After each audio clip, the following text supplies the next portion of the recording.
Assalamu alaikum warahmatullahi wabarakatuh. Dear student, we have started lesson number 2, Life Processes in Living Organism Part 1. I have explained 7 questions which is on page number 12 in our previous video. Let us start the lesson. Living organism and life processes.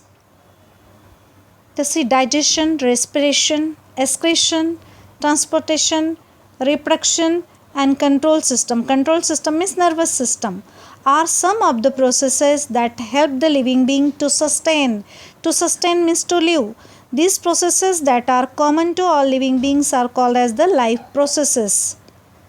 Digestion, respiration, excretion, transportation, reproduction and control system are the sum of the processes that help the living beings to sustain.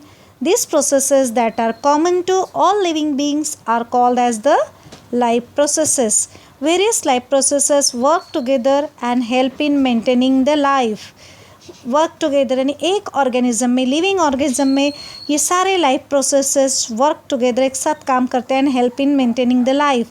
यानी एक human being है तो उसके अंदर एक respiratory system है, एक digestive system है, एक नर्वस सिस्टम है, एक रिप्रोडक्टिव सिस्टम है and this various life process work together and help in maintaining the life, single life.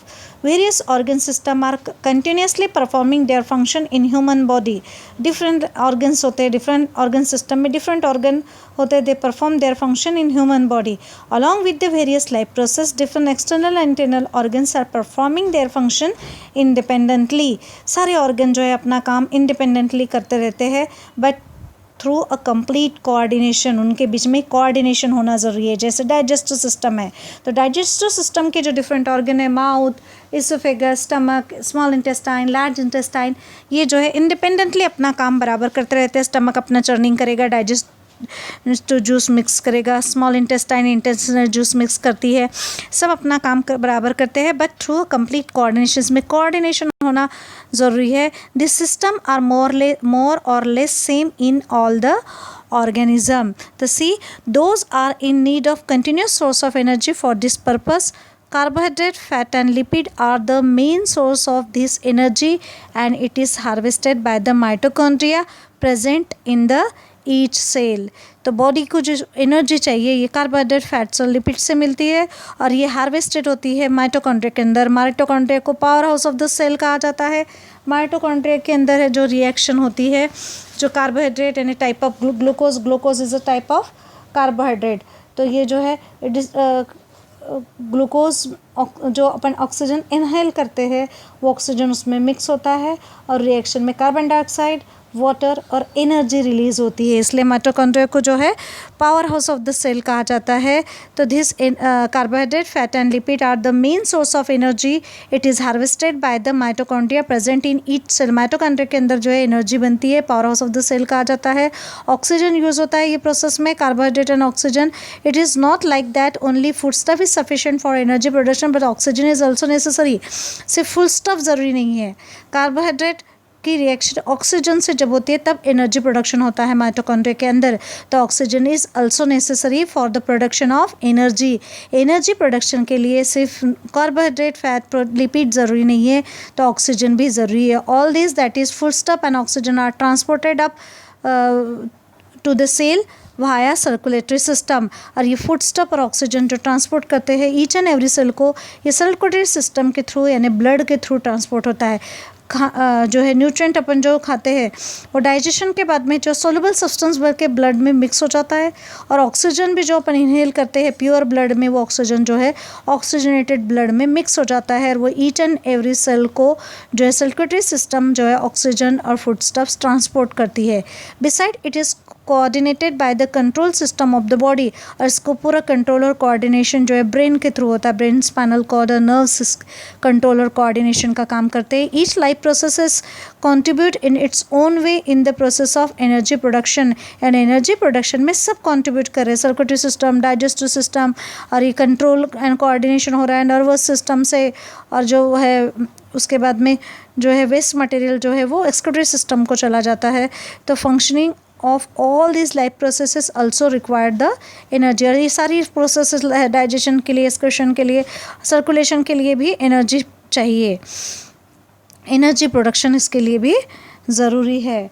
तो all living organisms require energy to perform various activities. All living organism requires energy to perform various activities. This energy is derived from the food that they eat. This food is a kind of fuel which provide energy to all the living organism.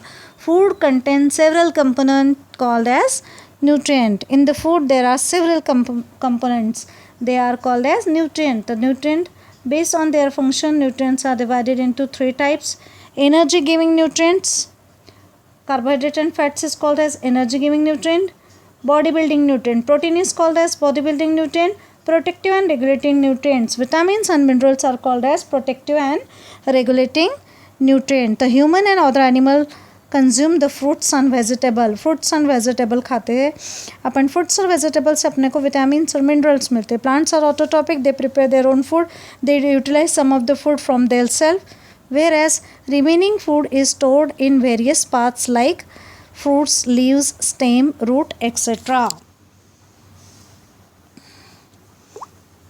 See, these are the picture of different life processes. They utilize some of the food for themselves, whereas remaining is stored in various parts like fruit, leaf, stem and roots. We consume all these various plants material and obtain different nutrients like carbohydrate, fat, protein, vitamin and minerals. I already explained what is nutrient. The food contains several components called as nutrient. These nutrients are classified into three groups. Carbohydrate and fat is called as energy giving nutrient, protein is called as body building nutrient, and vitamin and mineral is called as protective and regulating nutrient. So see, we consume all these various plant material and obtain different nutrient like carbohydrate, fat, protein, vitamins and mineral. These are nutrient. That is, which food material do we consume to obtain these nutrient? Nutrient के लिए अपन ने क्या खाना चाहिए? Protein कौन कौन से चीज़ों से मिलेगा अपने को? फैट, कार्बोहाइड्रेट अपने को पहले कार्बोहाइड्रेट कैसे? We obtain the carbohydrate from milk, fruit, jaggery, cane, sugar, vegetable, potato, sweet meat and cereal like wheat, maize, ragi, jowar, millet, rice. Generally जो सीरियल्स वगैरह है इससे अपने को कार्बोहाइड्रेट मिलता है. सीरियल्स मीन्स अनाज, अलग अलग टाइप का अनाज, गेहूँ, चावल जो है, मेज़, जो ये व्हीट, ये सब कार्बोहाइड्रेट के सोर्स है. We get 4 kilocalorie energy per gram of carbohydrate. इतनी एनर्जी अपने को मिलती है, इसलिए अपन रोज़ खाने में जो है रोटी चावल डेली खाते हैं, तो ये एनर्जी के लिए, बॉडी के लिए ज़रूरी है. Many players are seen consuming some food stuff during break of the game. तो एनर्जी प्रोडक्शन के लिए खाते हैं ये सब. उसके अलावा जो है देखा अपन ने प्रोटीन्स कैसे मिलता है. तो protein meat, fish, butter, meat, fish, pulses, not butter, sorry, pulses में जो है प्रोटीन के रिच सोर्स होते हैं. पल्सेस यानी दालें, दालों में, गोश्त में, फिश में, एग में बहुत ज़्यादा मात्रा में जो है प्रोटीन होता है. लिपिड यानी फैट बोलेंगे, ये ऑयल, घी, बटर, इस चीज़ों से अपने को फैट मिलता है. और विटामिन्स जो है और मिनरल्स, ये दोनों अपने को फ्रूट्स और वेजिटेबल से मिलते हैं. तो ये डिफरेंट टाइप्स ऑफ न्यूट्रिएंट अपन ने देखे. Next see the question which is on page number 12.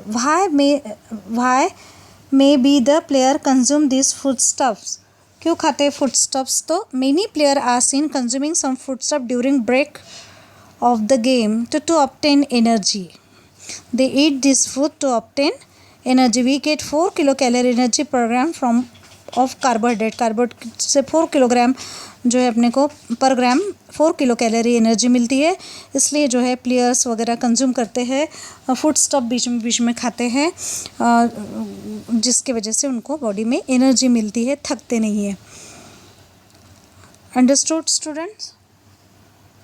In our next video we will see the respiratory system, the living organism and energy production. अल्लाह हाफिज़.